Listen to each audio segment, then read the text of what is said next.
Buddy, welcome back to another day of the Generation Crypto Conference, where we are linking the best, the coolest, the smartest crypto projects, companies, protocols, chains with the best growth hackers and marketers out there to bring them to fruition, to make them kill it in the space, and to get them back on the moon. Today, we've got a pretty packed schedule for you guys, but coming up first, we've got a man by the name of Taylor Ryan. He's going to tell you why your website sucks. Just kidding. Maybe he won't take it too hard on us, but he's going to help us with our pre-launch checklist to get Web3 projects off the ground. Let's bring Taylor on up for a nice educational speech. What's going on, Taylor? Hey, thanks for having me. Excited to be here. Oh, excited to have you, man. Hopefully you don't take it too hard on us. No, but I'm excited, man. I'm excited to hear this kind of pre-launch checklist. I think this is always important, and especially in like a space like this. It's hard. It's hard to know where to go. There's no playbooks written yet, right? Like there's nothing. If I want to launch a project in the Web3 space, who do I follow? What do I look to? What resources do I do? Very true. Yeah, I think that's one of the bigger challenges that a lot of companies or projects face is coming into a space where there's not really a ton of known frameworks. And actually a lot of that is what goes into, my presentation. So I'm excited to kind of break it Sweet. down. Yeah, man. Well, I'm excited. Well, all right. Well, I'm gonna go backstage. Ping me or just say something if you need me to hop back on. But other than that, I'll let you do your thing, and then I'll see you. Can I ask a quick question before we just dive right in? I have, I think, one video in here. I'm not sure if the audio is going to come through, so I'm curious if if people are able to hear what I'm playing. Okay. I think it should. If not, I'll say something, and we should be good to go. Marketing but yeah, I think it should be okay. People don't. Cool. Well, let's give it a shot. Worst case scenario, awesome. People are like, I didn't hear it, and I'll be like, all right, I'll say it. Cool. All right, man. Well, I'll hop back on. Just say something if you need it. Okay. Sounds good. All right. So I am going to share my screen here, and there's a lot of material to cover, so buckle in. I move fast, and I'll mention that on a couple of different moments throughout this, but feel free to throw stuff in the chat if you have any questions or you want to, ask something specifically. I'll try to pause at one point to make sure that I hit a ton of different material. Without further ado, hopefully everybody can see my screen and it looks like we're good to go. So I'm gonna hit this right now. So the title of this presentation is How to Launch a Crypto Project and Why Your Website Sucks. A little bit about me. I normally say you can tell by the accent. Because I'm based in Copenhagen, Denmark, I often say you can tell by my accent. I'm not from here. So I'm originally from Washington, D.C., but I've actually been living in Copenhagen, Denmark for the last 6 years. I have 14 years of marketing experience. I'm a 6-time startup founder. I was finalist of the Ecosystem Hero of the Year Award out here in Copenhagen, Denmark for the Nordic Startup Awards. I work with tons of startup accelerators. I'm really ingrained in the fintech space out here, and I run a growth hacking agency, an online masterclass, and a bunch of other crazy projects. These are some of the companies that I've built to exits. So I came in as either the head of marketing or chief marketing officer within some of these really small, basically software as a service companies based here in Copenhagen, Denmark, and built them up to the point of acquisition or exit. So 1 IPO, 2 acquisitions, 1 merger. I run teams of anywhere from 50 to 30 and basically build them up. That's kind of what I've been doing with my life for quite a while now. More recently, I've been working with a lot of startup accelerators. I come in and do a ton of different growth hacking kind of presentations and workshops, and then start one-on-one mixing and matching with a lot of different founders. You can see Copenhagen FinTech off to the right side, so I love working with FinTech projects. I'm always open to connecting with people on LinkedIn. There's only one Taylor Ryan in all of Copenhagen, Denmark, so feel free to connect with me. I'm always happy to mix it up. One of the projects that I'm involved with it, so I don't mind promoting it. It has not been launched yet. It's called WeGrow, and it's the future of data, cannabis, and the community that basically builds around it. There's a lot of real big challenges in the world of investing in any type of cannabis project. And so having some type of blockchain solution seemed like a no-brainer. I'm super excited to get a bunch of things going, and I'll be showing some of the stuff that we've used in preparing or getting everything kind of set up for this launch. So lots of good material in here today. The agency that I run is called Clint. It's the Danish word for a cliff, and it basically gives companies this foundational buildup of not only growth hacks, but the technical side of marketing mixed with kind of the artsy side of marketing. And so we call ourselves a growth hacking and digital marketing agency. I work with clients in the US, Europe, and yeah, I don't actually have any clients right now in Asia, so it's just US and Europe. I also run growthsecrets.org. It's an online masterclass. I think there's a lot of scumbags out there that charge way too much money for really undervalued content. So if you like what I've gone into here today, check out growthsecrets.org. That is my online masterclass. And part of what Clint does is basically what I mentioned before, these building up of foundations. It's growth. And so if you're looking to grow your crypto project or your blockchain project, we should definitely hash some stuff out because I've got a lot of interesting ways of making it work. Cool. So my goal for today is provide value. I will pause, of course, for questions, but I'm hoping that no matter what your background is or what you've built in the past, there will be something that you can immediately pick up and use, whether it's a tool, a framework, or just some of the processes that I've outlined. There's so much packed in here because I try to bring more value than what I came with or what other people came with. I used to go to 2 or 3 events a week back in the Washington, D.C. area, and I would be furious when I'd show up and somebody riffed off of 5 fucking slides. So I put in a lot of slides, and hopefully it's going to come off as valuable. If it's not, send the hate mail to me directly. Check me out on LinkedIn. I have a pretty good understanding of the people that are showing up here. It's people that obviously are interested in this space but are building their own projects. Either way, I think that, again, there's a lot of different areas that you're going to benefit from.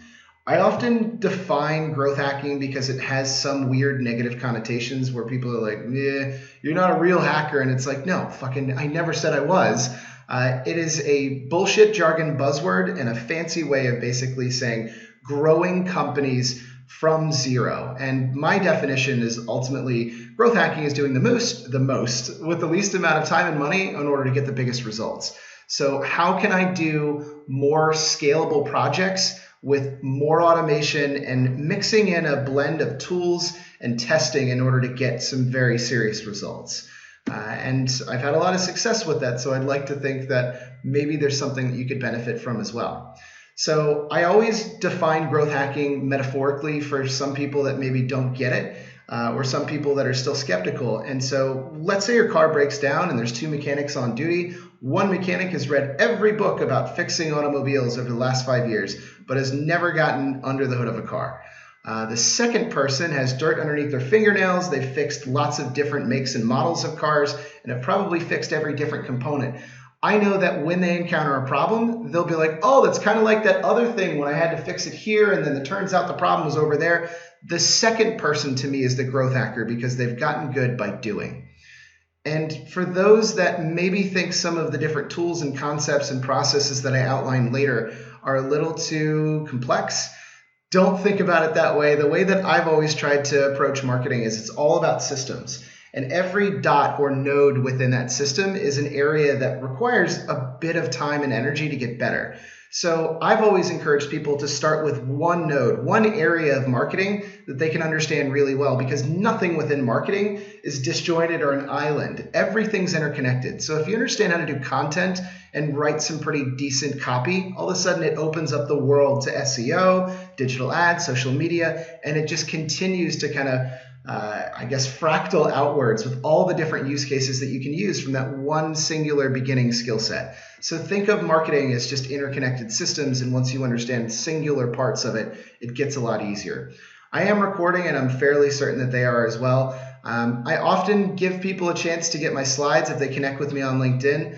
I'm fairly certain that there's a lot of competitors in here. It's nothing against you. It's just a matter of saying, like, I won't be giving my slides to competitors, but I'm always open to connecting with people. If you're building a really fucking cool crypto project, connect with me. I will definitely give you the slides. And if you're interested in working with me and my agency, I'm totally down. I, again, work with an agency of close to 30 people out in Copenhagen, Denmark. We work on all kinds of different projects. Specifically, crypto is one of my favorite areas, and yeah, ready to jam out. So I will be covering a lot. These are all the different areas, and without further ado, I'm just going to dive in because it gets crazy really fast. So I like to go theoretical first. That way people aren't like, this is too much, you're too fast. I like to give people stuff that everybody can relate to. So we've all seen, I was actually showing some of my team earlier. I'm like, who the fuck knows like Karate Kid? Has anybody seen the Karate Kid? Does anybody know? And it's a lot of people that are under the age of 25 or somewhere around there. A lot of people haven't seen it. And so in the movie The Karate Kid, you have this young guy gets his ass kicked, and then the karate teacher basically saves him, and he's like, oh, I want to learn how to do all this cool karate stuff. And so then he has to learn how to paint a fence. He has to learn how to wax a car. And it's like, why are you teaching me these things that are super relevant? He's like, okay, try to hit me. And then he does wax on and blocks it. It's all the same things in terms of understanding the granular elements of processes within building your crypto project or within marketing. You need to understand the very basics and understand what they're made of and how they work before you can actually build them out yourself. Otherwise, you are wasting a ton of time, and it's not worth starting to begin with. So I'm going to cover all different types of areas, from web copy all the way through to inbound emails. So let's jam out. One of my favorite, I would say, economists of the 20th century has been Milton Friedman. Super interesting guy, and he has this really great video that you can find on YouTube, which is basically, there's no single person alive that can make a pencil. And it's absolutely true. In order to know how to chop down a tree and chop up the wood fine enough to be able to carve it into the really long cylinders that make up a pencil, you probably need a very specific skill set. And then in order to mine the graphite and get deep enough into the earth and pull it out and refine it and then stick it into a very narrow hole within that wood, you need another skill set. And then to actually get the little brass kind of end of the pencil that connects the eraser and the actual wood, you need to figure out how to actually mine ore of the brass. You get the idea. There are so many areas that you don't have to reinvent from absolute zero. It's like standing on the shoulders of giants. So when there are existing processes or when there are existing things in the world, take those things and use them. Don't create everything from absolute zero. There's a great documentary called The Toaster Project by Thomas Swaits that basically shows how he spent $1,792 making a toaster, and he almost burnt down his house because he tried to manufacture everything within it. The metal, the wiring, the plastic on the outside, it was a disaster, but it just goes to show you that you don't have to start from zero.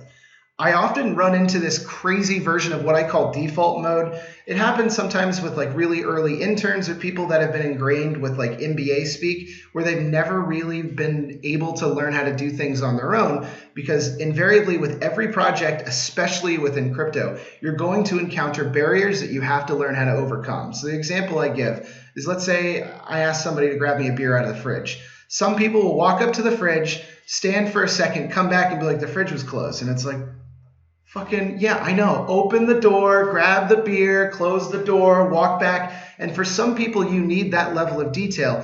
I'm trying to encourage people to think outside of that and find workarounds to everything, and also use existing flows and processes in order to get it done. One of the last theories that I think is super helpful to understand is isostatic adjustment. So that's the theory of basically there are no such things as like square or triangular planets. The maximum volume of space that fits comfortably for a planet to evolve and basically turn into the maximizing the smallest amount of space is a sphere. So it can only exist as a sphere. There are certain projects that can only go one way, which is building through a process that is so smooth, so optimized that it just works. So we need to find, where do these things exist in the wild, and pull them into our own projects so we're not reinventing from zero. I hope that makes sense. It was a really long way to go to get there.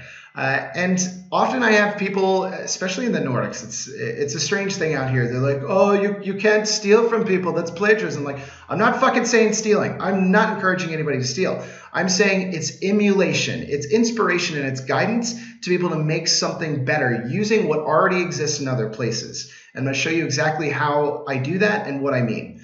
But just, it's a long way to go to say that, dude, most people suck at most things. I would not take anything verbatim from any of my competitors until I looked at enough things outside of them. Never mimic bad work.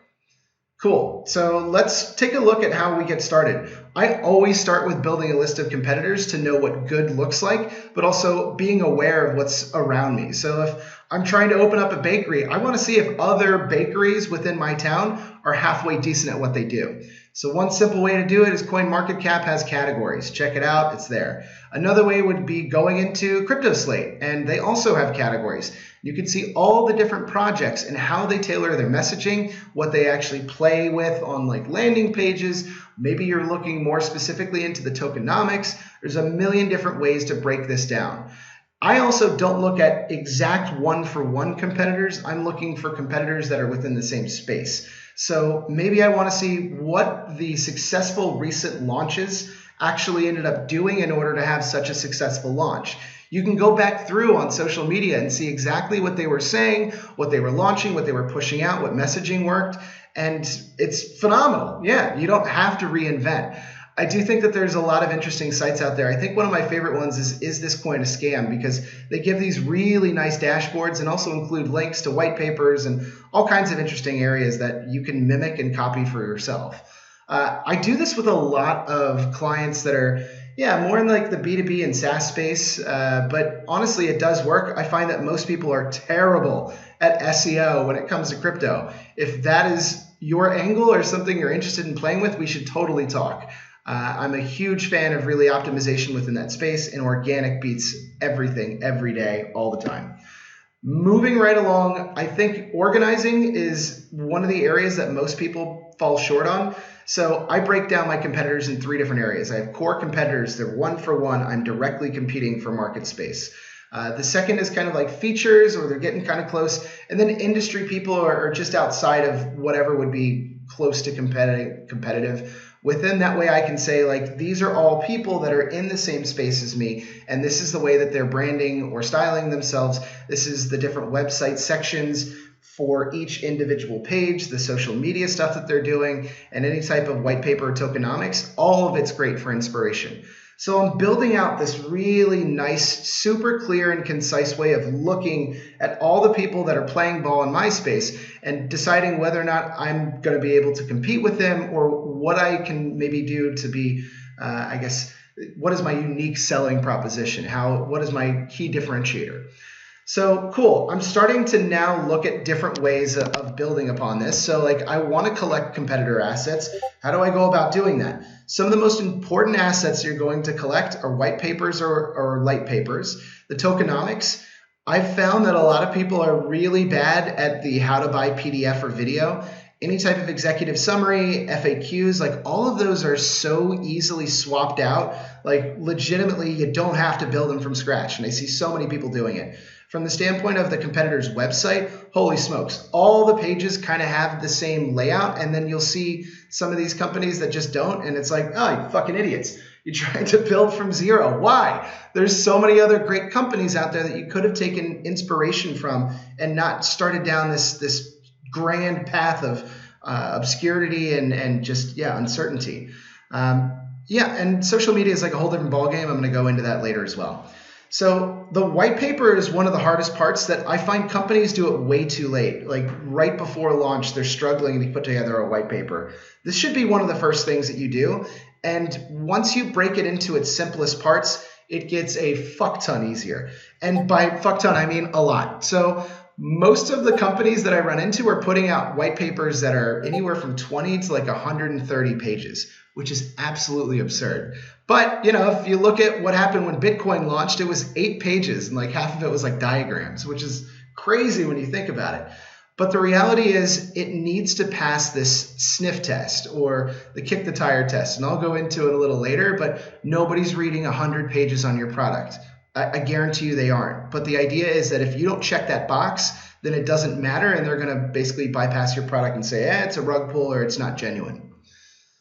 More inspiration from competitors. I do think that there's so many different areas that I could go in terms of like what are the practical applications of your crypto project. From the standpoint of trying to define exactly concisely how your project works. If we move into like the rewards, a lot of people miss that because they can't think of what it would be like to approach the project outside of themselves. So is there any type of redistribution? What's my voting rights? Like, how do I get more reinvestment into the deal? Like, there's so many different ways that this could go. But I find that a lot of people don't take the time to focus on the what's in it for me, the user that might invest. Release schedule, I'm going to go into some detail towards the very end on how to do a pre-launch, which is basically your earliest backers, like an angel round, a strategic round or your pre-launch, and then a public round. Those are super important to get right. You really only have one shot at it. So yeah, lots of different ways to look at it. I do think that people screw up coin governance from the standpoint of not showing exactly what happens from the standpoint of protocols, liquidity allocation, and distribution. And if you're hiding stuff, it definitely turns people off. And everybody's looking for a reason to call you a rug pull or call you a scam or whatever the case is. So being super detailed and granular with everything is incredibly helpful and useful for getting advocates, people excited about your project. So if you want to use this, go ahead and screenshot. You can connect with me on LinkedIn as well. But these are all the major areas that need to be defined in governance and tokenomics. So I referred to that like sniff the tire test, or sniff the tire. Jesus, it's a long day for me. Kick the tire and sniff test. So like when you're buying a shit car and you're not spending like your entire life savings on it, what often will happen is like, the used car lot dealer will go over, kick the tire and be like, see, it's a fucking car. You want a car, right? That isn't really good enough for the average person, but for some people it might be. And if you look at the very bottom graphic, it's from like Revenge of the Nerds. I've always been fascinated by some of the projects that get a ton of traction. And for some people, it's just knowing like, well, 130 pages on something. I'm not going to read it, but a fucking nerd wrote it, so I might as well invest. That is scary how often that actually happens. But if you don't have a website that looks like you articulated your project well, a white paper that really defines all aspects of the tokenomics through the protocols and all the way through the people that are actually building it, you're missing out. In terms of historical or current performance, if you're pre-launch, nobody's able to look at that anyways. I will check out social signals to see if people are actually talking and chattering about it in different channels. The contract address, so is there a very clear place where everybody can basically invest in this thing? Launch date, all these other things matter, but I don't know how deep people really go. And my assumption is not as deep as one would think. So make it absolutely clear, having a nice website, some social proof, social signals, lots of activity on social media, and a very strong white paper, and you're off to a fantastic start. I'm going to go very briefly into branding. I get super frustrated by people that talk with their eyes closed and say that they're a branding marketer. They're bullshit artists. That's all it is. There's a big schism that's happening in marketing right now between technical marketers and people that like to tell stories. And the guy that's sending stories everybody's direction on a daily basis at the local bar is a storyteller, not a marketer. So most people get really tied down on their brand, and I want people to know that you're not necessarily painting yourself into a corner by giving yourself really clear, different, I guess it's called corporate visual identity, but really clear CVI or style, I guess, indications within your brand. You're not handcuffed to anything. Your brand will evolve. It's like the one time I have a transition in my presentation. I do think tone is overanalyzed as well. Yeah, there's a casual tone, there's a more serious tone, but by and large, every website that I've seen that does really well with marketing overall, it's the standard, an old friend explaining something at brunch.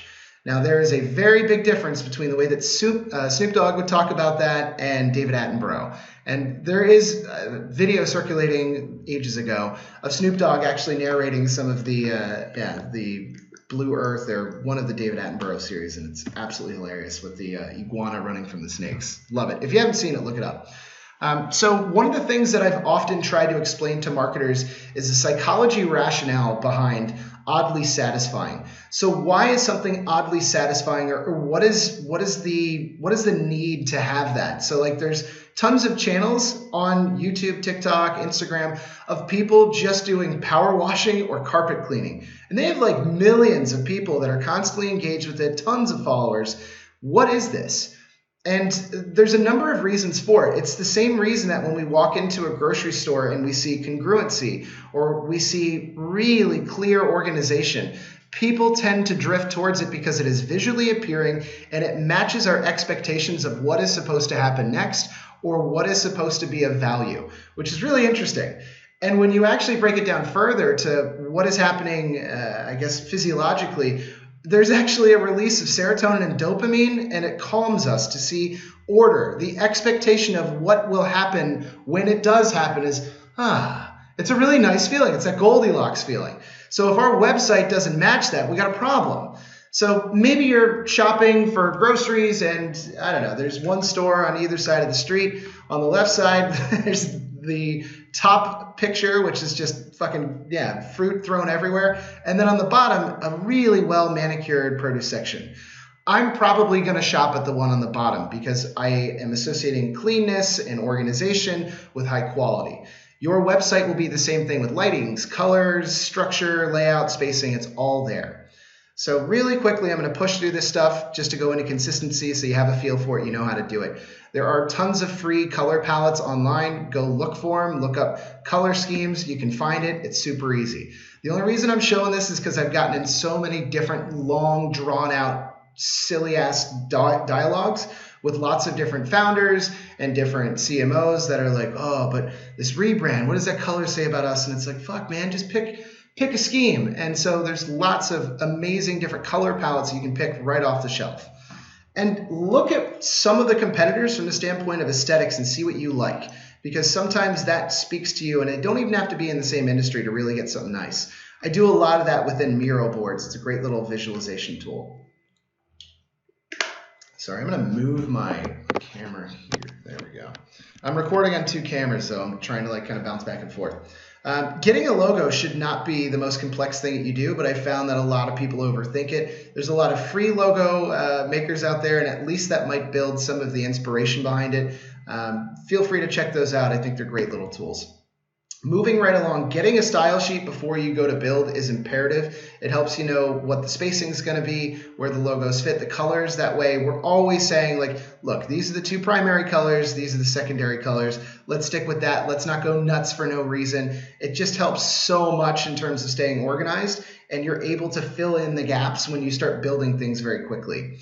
Continuity is super important. That's the reason that we don't use different colors all the time. The same reason that you recognize your favorite characters and your favorite shows is they don't change. So once you grab something, stick with it. And by the way, there's lots of places to get this material. So these are different pitch decks, or you can find social media decks that basically allow you to grab all these templates and not have to create them from scratch, change the colors to your liking, and then use them forever. You can get them for Envado's $14 a month. And yeah, Canva has a bunch. I think they're also close to 14 bucks. I don't know. I use Envado and Canva on a daily basis for tons of different marketing projects. So major wins there. Cool. I'm keeping an eye on time, and I'm going to try to speed up a little bit. I know that I'm moving pretty quick, but let's do it. So the homepage or the landing page is probably one of the most important things, aside from actually building something that's genuine and real. You need to build a landing page that reflects your project, but also has so many of these different elements in it. I'm going to quickly run through these because I find that most people skip them or miss them. And yeah, there's just an endless amount of opportunity. So let me jump in here. So hopefully everybody can see my screen. And I'm going to work my way down from the very top. So we always have a header menu at the very top. I don't know why anybody would want to have it on the left or the right. So yeah, passing over that. The focus of the tagline, or this main H1, this title line, is basically how to get the big result without whatever the pain point, problem, or objection is. In many cases, regardless of the industry, this tends to give people a reason to continue to look downwards and scroll downwards to find out what is it that you guys are offering. I always put some form of a CTA, either a lead capture form or some type of strong push to do something right at the very top so people know, hey, this is where you're supposed to act, click, or fill in your email address, whatever the case is. I will often, in most cases, put some visual representation of the product. Maybe it isn't screenshots, but a visual representation. This section right here is what most people screw up on or just miss altogether. It is trust and credibility signals. It basically means that you need to put in logos that people recognize. So if you haven't actually gotten any partners to sign up yet for your project, then that means you need to go out and find some. Or if you don't have any integrations or any pieces of software that you're constantly using, and maybe it is an integration through that, that needs to go there. If you don't have any of those, man, you got to find them. If you do have clients or people that are already using it in some form or another, that goes here. If you're covered in the news, absolutely covered here or put here. I don't know. I can't stress the importance enough because there's multiple needs for this trust and credibility section. The next section is basically criticizing the nature of the problem and why it's so frustrating so that it can be relational, but also it gets you on their side and you're hopefully removing some of the objections in the midst of it. I often critique the way that everybody has to manually do things in favor of my awesome product and reasons why doing it manually sucks. I also will sometimes create or critique others' solutions in the market and why they're terrible. These are amazing ways to have some type of intrigue or interest within your product or solution. Moving right along, this section is incredibly powerful and most people skip it as well. It's not always the most helpful within a crypto space, but how much is this costing them by not using your product or service? And I think it's one of those things that you could really find numbers to kind of calculate anything, but I'm going to move on. The next step is how to get started. This isn't super relevant for the crypto space. I think for the crypto space, it's easy enough to say, here's how you buy or here's how you get in. But I always want to pepper in benefits to basically show like, here's why it's the most important solution that you'll ever find. But it's always unique with the crypto world. In terms of awards, integrations, or any publishers, another version of that, if you're working with a very specific set of industries, I put those in here. If you have any form of testimonials of people that have used your product or used your solution or have benefited, that goes here. If you don't have anybody that's used your product or solution, I use this, which is this person does not exist. These are AI generated faces. This is Samantha. Samantha loved the blockchain solution that we brought to her hair salon, and now she's making 20% month over month. This is Daryl. Daryl is a huge fan of the blockchain solution that actually helped him with fraud detection within his banking app. I don't know. There's a million different ways to do it. And by the way, you can Google image search these people. They do not exist. So looking them up, nope, that's not the same guy. So use it if you want to. You don't have to if it feels icky or weird. I did a presentation at like a product-led event and people were like up in arms and it's like, go fuck yourself. Like I'm not saying you have to do this. I'm saying if you have no version of social proof, then the world's your oyster. Decide what you feel comfortable with. Cool. So moving right along from the current slide, if you are pre-launch and you're just trying to drum up a little bit of interest in your project, there is no excuse for not having a landing page that has a little bit of opportunities to convert people. I realize the crypto space is a little different with getting people to give their actual emails, but I do find that building up a community as early as possible is super important. I always try to put in some type of timers. I have them on my own website. If you go to clintmarketing.com, you'll see a timer at the very bottom. It's telling people that the deal on my masterclass will expire in like 6 hours, and it just keeps flipping back to zero or back to 6 hours every time it goes down to zero. But really easy to do that. You can find lots of different templates online. I do find that there's a lot of people that just haven't spent the time looking into either user testing or testing using AI. Attention Insights is a really cool, I think you get 5 landing pages to kind of test per month for free. After that, you have to pay for it. But Usability Hub is kind of one of my favorites. User testing used to be. It's just know what you're getting with people that are getting paid anywhere from $10 to $15 for 45 minutes to basically eat Cheerios and give you feedback on your project. Take it with a grain of salt. 5-second test is part of usertesting.com, and it's a really awesome tool. It allows you to give 5-second snippets or snapshots, and people actually give helpful feedback, which is super interesting. Moving right along, I do think that getting the best inspiration from crypto websites allows you to really construct what the aesthetics are of how you want to convey your brand and what you guys are selling, but ultimately it's the core pages and sections. So I build out long spreadsheets of the different company websites that I really like. I'll highlight the ones that I obviously want us to use in in green, in yellow, things that are kind of close. And if I have other people helping me, I'll mark stuff in red, be like, way off, sorry, dude, this is not going to work. So now it's time for me to actually start taking some of those assets and building it out. So you have your home page, your about page, product page, and FAQ. That's pretty typical for most crypto sites. And within that, you have different sections. I'll use a Miro board, which is what you can see here, and I basically just screen cap everything that I like. And I'll break it down by section, so I'll have 30 different heroes, hero images with the H1. I'll have another 20 different statistic sections, whatever you need in order to have enough inspiration to get it right. The idea is find it in the wild first, then actually put it into your own Miro board or your own inspiration board to then go about building it in the future.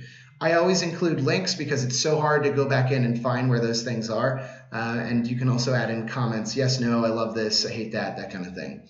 My biggest challenge with a lot of designers that are going into building this stuff is they get super lazy with layouts. So some of the websites on the left side are really helpful. My favorite is probably saslandingpage.com, but don't do the image, text, text, image, image, text, text, image, image, text. It is the most boring static thing to look at, and there's so many different ways to convey an awesome project like yours that you're building. I often find that people really snub most people when it comes to the About page. They don't put in any effort. The About page is just another chance to say, here's why you want to buy from me because I'm awesome. Or here's another opportunity to sell them on your mission or the vision that you have for the future. At which case you break down what it is that you're trying to build and how it will save the planet or help people or change the world. And then your founding team, some of the stories, the problems that you solve. Yeah, that actually goes in the About page. And some of the other really interesting elements of the kind of company story, big wins, and your overall future growth roadmap and that kind of stuff. The roadmap does belong on that page, but I do see a lot of people putting it on the homepage. It's your call. It's totally up to you. I was going to show a video. I have no idea if the audio is going to come through. I can repeat it, but that would be super annoying to kind of hear me talking over this person. Just realize that the vast majority of people write too much when they try to write content. Most people scan in some type of F-shaped pattern. If you connect with me on LinkedIn, I'll definitely send you the link to this. I think it's just a really aha moment when it comes to writing content.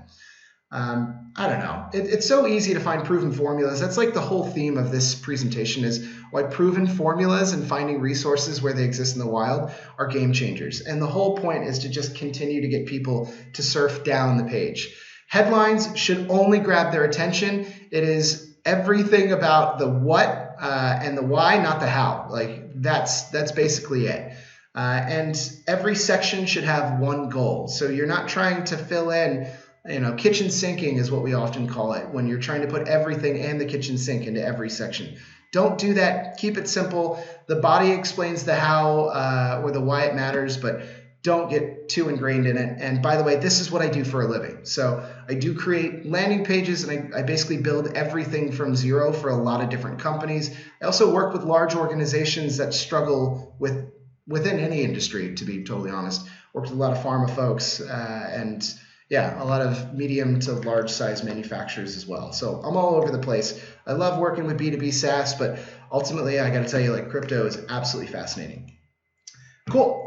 So part of the user journey, really easy stuff to break into. I know that people are like, oh, nobody converts nobody converts on websites, and that's totally not true. You have a lot more people that have never played with crypto that are trying to discover new and interesting investments and new and interesting projects.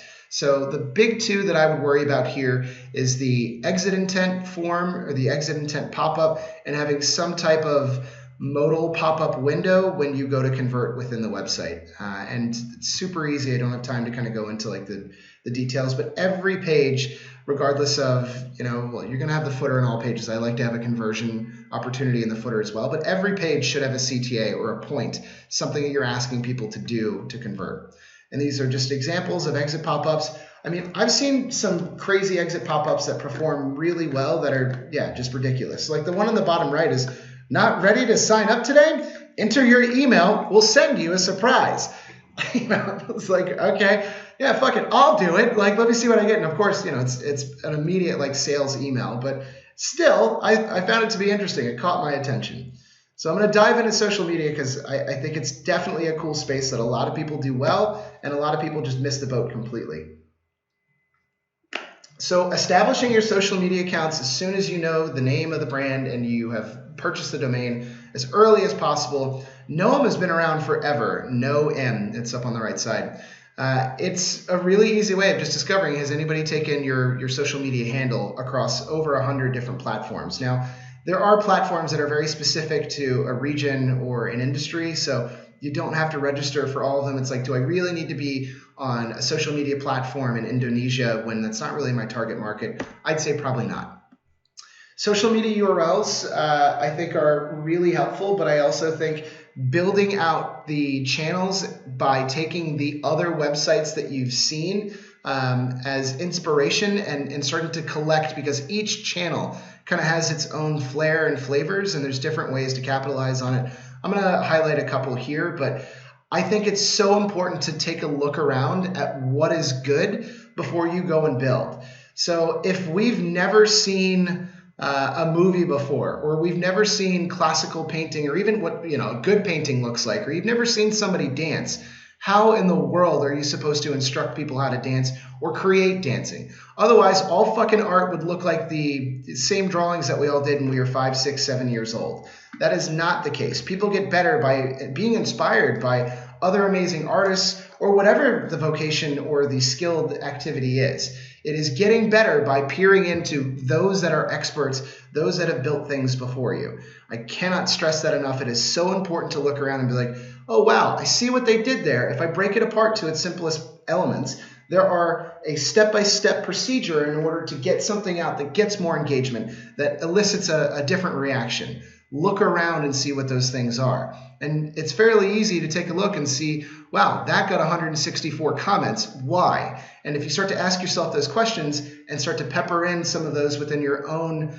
content on social media, you're going to have some successful wins. So I always start with content pillars. These are the main types of posts that I put out.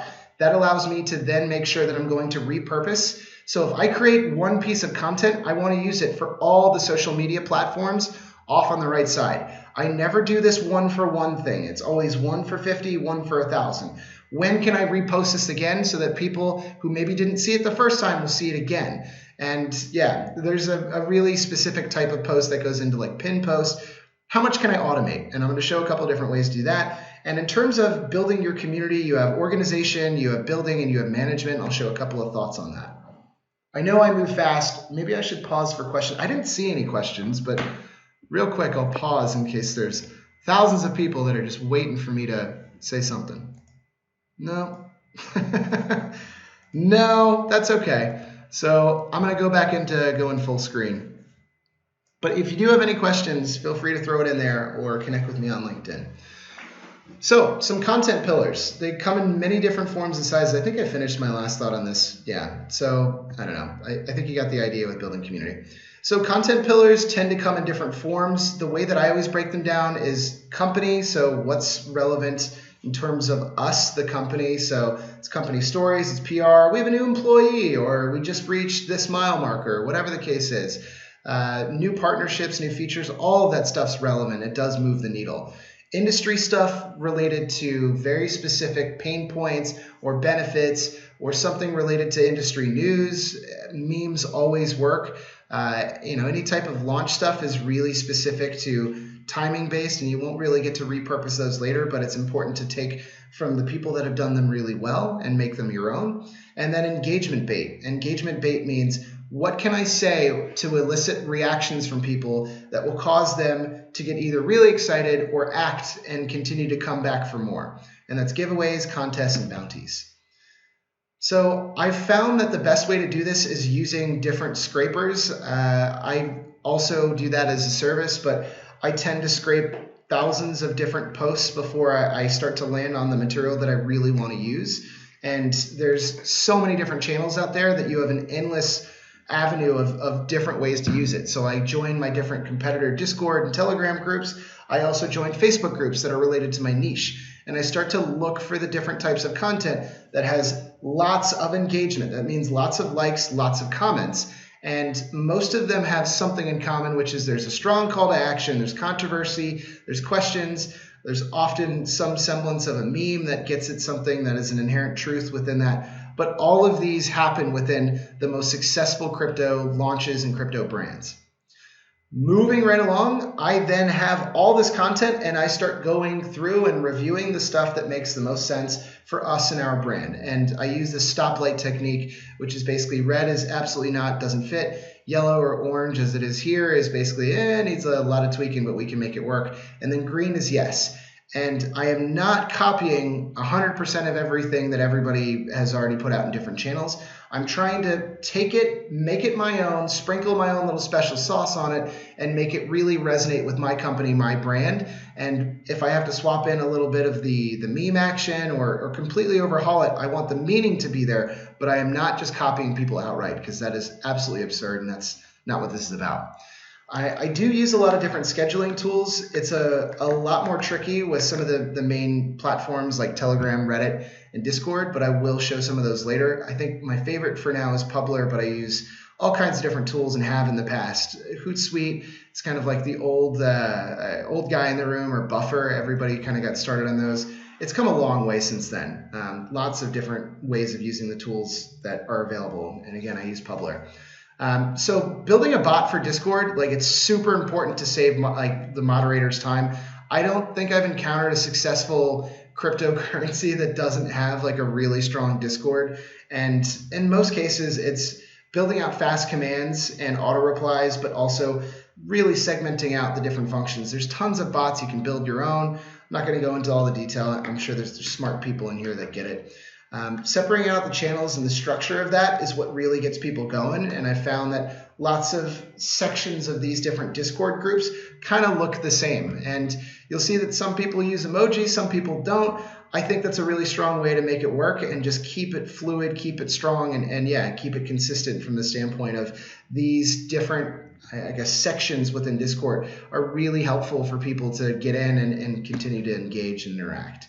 The whole purpose of having any of this stuff, for whether it's Telegram or Discord, is to keep people active. So if you're not providing value, not being entertaining, not giving something to somebody that might be hustle porn or inspiration, whatever the case is, you're probably going to lose people. The reason that people engage in communities is because they are entertained, they feel a sense of belonging, and they have people validate whatever they put in there as well. So if you're not doing that, you're missing the whole game.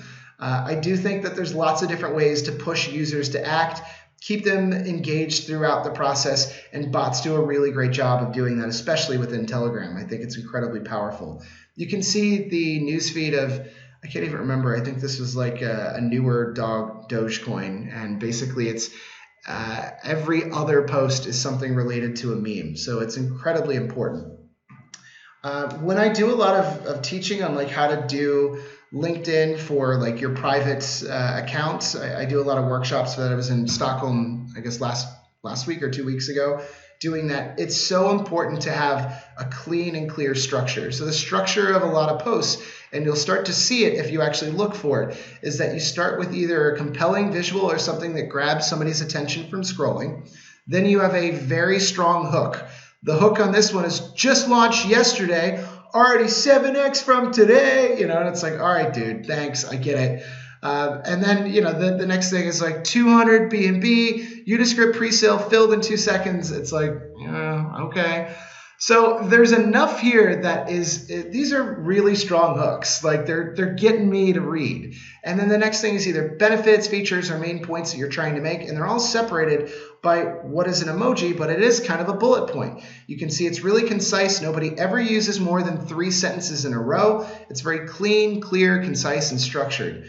This is what you have to do in order to make sure that people stop scrolling, because most people are not a part of just one Discord or one Telegram channel. They're part of many. And if you look for the best performing post, you're going to find that they all have this same flavor. So yeah, it feels like it's kind of a kid thing to use emojis. I promise you it's not. It's so practical and so valuable in terms of breaking things out and keeping this nice structure. There's so many different types of content. I'm going to move on from this because I know I'm running out of time. I got about 15 minutes left and I want to save a few for questions. But this is basically screen captures from some recent really positive, launches where some ICOs have done really well. And you can see that consistently there's this type of messaging that's alerting their followers to, hey, this is coming, this is coming, this is coming, get in now, that kind of stuff. Again, I run an agency that does that. So if you find this interesting, please connect with me on LinkedIn. My name's Taylor Ryan. You can go to clintmarketing.com. I'm going to very quickly run through influencer marketing. I have no idea if people find this stuff interesting. I'm presenting into a void, basically like a box. So I don't know if people are like, oh man, that's awesome, or like, what an idiot. So I'm going to move through this section pretty quickly. I've done some influencer campaigns in the past. They are very expensive and wildly overpriced, but that is a thing that people actually engage with. This is a really complicated looking chart of how much people charge on different platforms. To oversimplify it, you're looking at this being the case. I would say that people charge an exorbitant amount of money to do something in the way of influencer marketing. So if you really want to do it, you need to set aside a large amount of money. We're talking 100K to make it actually work, 100K USD, and that's on a monthly basis. The micro versus macro is really fascinating. So we've done this for a number of clients. This is really helpful within a B2C space. But we found that oddly enough, the micro and the nano people tend to get a much higher engagement rate. And overall, you get stickier customers that don't churn, because when you have a very tight, small community, people tend to listen to each other. It's like, oh, I know that person. That's my best friend. Influencer pyramids are expensive, but they work. And this is basically a diagram that I put together for a client that shows how you build an influencer pyramid. So you have mid-tier influencers, so that's 50,000 to 500,000, that are doing, on this example, it's TikTok, they're doing 1 duet and 2 original posts. Then you have the micro, which is in the blue, and those people are doing 1 original post, 2 posts, 1 duet, where they say, hey, have you heard what this guy's saying? Hey, have you heard what this guy's saying? Hey, have you heard what this guy's saying? So when you're surfing through and you're like, man, everybody's talking about this WeGrow coin. Like, what is this crypto project about cannabis? It's this really cool way of basically simulating virality through paid opportunities. It's kind of getting these influencers to shill your coin and hoping that, you know, they come through for you. It's a really interesting play. I'm going to really quickly show how I reach influencers and how it's done. I'm not going to break down the whole process because I'm running out of time, but basically we target people and we're breaking it down by the groups within the niche. I'm discovering the different sizes. I'll do outreach. I'll get a contract in place. I'll create unique links, and then I'll make sure to give feedback. And I basically break that down in so many steps in detail, but happy to jam out with you if that's something that like you're really interested in. I don't have enough time to really go into like publishing content because I'm running out of time. So I'm just going to focus very quickly on launch. Big shout out to Justin Mayer, who's a phenom when it comes to this and really taught me a lot of the stuff that now I've been implementing into different launch techniques within a crypto project. So we have a timeline that everybody seems to get wrong, where it's like, it takes a fucking month. And it's like, on what world? Because we have to do so many small projects leading up to this big launch in order for this to work. You have all the things that need to happen within the company, all the competitor research in order to make sure that we're getting everything right, from the messaging to the website to the content. Then we have the web presence of going out and building these things, then creating the content that's going to get the communities excited and shilling it to other communities that are not our own, and then launching and planning the launch in steps, and then the post-launch stuff is obviously there. So the 3 parts of a launch, you have the pre-launch. I've been naming it that. I know I probably sound like an idiot. Maybe people call it angel round, but it's basically this family, friends, and fools round, or institutional investors. These are the whales or bigger people within your own network that you trust that aren't going to do some form of a dump as soon as this thing goes live. But the goal is to basically a week before get these people to throw in their money, and I'll outline how that works. Then you have a pre-launch, which is basically like in the startup scene, it would be your seed round. And it's trying to get your immediate community, the people that have been involved at the earliest stages, involved, not the people that are going to dump as soon as something goes live, or people that have missed the first round, that happens too, and then the launch. And that's hitting every platform, every channel, every group to basically say, hey, we're coming out of the gates. This thing's happening. I have 7x in 2 days, that whole thing. So the pre-launch or the angel round, you need to create a list, and that's trusted people that you know aren't going to screw up. You'll send invites either via Messenger or Facebook Messenger, or some form of Instagram DMing or Telegram or email. I find that a lot of people within the crypto space are not super comfortable with that. And then I basically explain the project, set minimum requirements, the cap, and how much they plan on committing or asking them that. And then I basically say, I need this by 48 hours from now if you want to play ball. After they say, yeah, I'm in, I can give you this much, then I basically send the wallet information, and yeah, within a certain period, if it comes in, then I send an email basically saying, congrats, we're good to go. Within the pre-launch that happens shortly thereafter, we're talking a week to 3 days. You basically say, hey, great, we had this crazy success. We filled up our cap table within less than 4 hours, whatever you want to say. If you want to get in at the earliest stages, it's for community members only. Here are the instructions of how to basically submit. Do not pass this along to family, friends, or anybody that you want to kind of keep out so nobody's dumping as soon as this thing goes live. And then you're promoting, and this is obviously for the people that either missed out on the first round or are eager to get into something early. I provide a ton of documentation. That means anything related to the one-pager, you name it, it's there. Then after that, it's like, wow, this thing happened so fast. We ended up raising whatever the amount is. We're looking at a crazy big launch. Everybody was asking us if they could get in. After the deadline, we said no. Sorry about that, but we start putting it out to different channels. You keep the documentation there. You keep the fun elements, playing up people's insecurities on FOMO and all these things.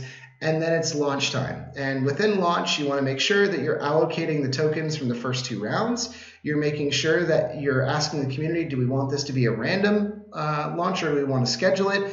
And you have some form of purchase restrictions. So somebody can't come in and buy 100% within the first hour or something.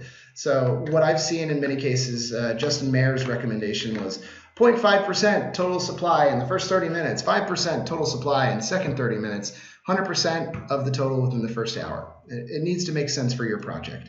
But yeah, within the first 48 hours, you're going to be doing a lot of work to get everything lined up and taken care of. And hopefully you'll have a successful launch. Then you can get people continuing to invest in and nobody's pulling their money out. Cool. I've covered a ton of ground, everything from mindset to launch. I hope this was helpful. I have no idea. I'm talking into a void. So if you really like this, please connect with me on LinkedIn or find me. I would love to talk about your crypto project. I'm working on a ton of different projects right now. ClintMarketing.com is my growth hacking and digital marketing agency. Again, I work with fintech accelerators. If you have something that is not a coin launch, I'm totally open to it as well. Growthsecrets.org is my online masterclass for $49. I hope that could be interesting if all this was somewhat intriguing. I don't know. Feel free to check out WeGrow. It's one of my bigger projects that I'm focusing a lot of energy on. Go to wegrowcoin.com. You can also join the Telegram and Discord. There's links on there to be able to get through it. I think that's about it for me. You can connect with me on LinkedIn, and I'll try to take a question or two here, but I realize I've used up the vast majority of the time, but I really hope that was valuable. I know I move fast, and I did record this. Taylor, that was awesome, dude. That was fantastic. Really appreciate it. There's a couple questions. Awesome. If you have time to answer them. Sure. The first one is, what projects have you seen in the crypto space, that have done the pre-launch and launch strategy well? Something probably that would make your competitor list when you are launching, when you're helping out with WeCoin or WeGrow, Yeah. or helping out with other coins similar to that. Yeah, so in doing a bit of research, I found that when you go, I referenced it in one of the earliest slides, and it's like 115 on this thing, so no sweat. But So CoinMarketCap has a really interesting ranking section that actually gives you kind of like the biggest gainers. By and large, those are either people that have pulled out all the liquidity and then thrown it back in. So like right now it's Coco Swap and they have 72,999% growth. And it's like, okay, that's not, somebody screwed up there. But some of these other coins where you have, 1,651%, the reason that you have this really stark rise isn't because Elon Musk tweeted about it or somebody did something really amazing. It was because they had a successful launch that eventually piled up all these pre-rounds, pre-round, and then the main round, so that you had what started out as a pretty meager beginning, but as all of these call orders came in, everything looks like it exploded. And that's the same way that you should look at launching your crypto project. And so if you look into these guys, I guarantee you're going to find their Discord group and their Telegram, like they probably did it the right way. Probably. Cool. Yeah, no, that's sweet. That's sweet. Next question is, what are your thoughts on launching anonymously versus doxing yourself? Yeah. So anonymous, basically, I don't know, like why? Because you're a fucking scumbag? Like why would you do that? So I think that you're going to see a lot less people doing that in the future because, yeah, I realize that you're trying to keep yourself separate from it. It's completely community driven. But that is kind of the crux of a rug pull. And you do see rug pulls that are actually run by real people. But yeah, put your face out there. I don't see why that would be an issue or a challenge at all. I think you're validating your project, and I think you're going to see less people staying in the shadows because it is so important to basically say, yeah, real people are behind this. It's incredibly important. Right. Cool. No, I agree. I feel like there's some credibility or some security that comes along with anonymous, but you lose all the credibility. Yeah. That credibility is all automatically gone because they have no one to trust. Yeah. Cool. And then last question is the launch strategy different for NFTs versus coins versus, certain chains, etc.? Or do you recommend following kind of the same, the same strategy you laid out there? Yeah, so it's definitely it's very similar for NFTs for sure, and I would say that you could see why the two are very similar. But from the standpoint of crypto projects that are a bit more, I would say, fintech related, that you are not waiting for this really heavy first launch, then yeah, it's a completely different game. It's the same thing as launching a startup or any business for that matter. So it really depends on the project, but I would say any type of coins and yeah, any type of NFT project, you're going to follow kind of the same sequential growth. And there are different channels for every one of these. It's if you're really focused in on, I don't know, let's say a B2B solution, you're going to be talking more on LinkedIn. If you're really into crypto, it's going to be, Twitter, Discord, Reddit, and Telegram. If you're in NFTs, there's their own communities as well. So like the thought process is you're still going to need to build a community around your project, regardless of what the actual technology is or what the project is. Right. That makes sense. Community first. Everything's got to be community first in this space. And I think that speaks volumes. Cool. Well, thank you so much, Taylor, for your time. Where can people find you on Twitter if they want to engage further? Yeah, I don't know. Like it's one of those things when I moved out to Copenhagen, nobody uses Twitter out here. So there's That's funny. Yeah, there's at Taylor Ryan Tweet, which is me. Okay. But yeah, I'm not crazy active on it. Maybe I will be if people start engaging. I'm way more active on LinkedIn, but I realize that LinkedIn. Yeah, Twitter and LinkedIn are kind of two really different platforms that don't always play well with each other. So. Right. Yeah. All the crypto guys don't really play well with LinkedIn. I know. But cool. All right, man. Well, thank you so much for your time again. That was an awesome presentation, very educational. Really appreciate it, man. Let's stay in touch, and thanks for stopping by. Yeah. Oh, one more thing. Just wanted to thank Brian for giving me the introduction to you guys. I dig what you guys are doing, and you can find me on clintmarketing.com. So there you go. Okay. So thanks a lot for having me, man. Yeah, no problem, Taylor. Good to meet you. Cool. See ya. Bye.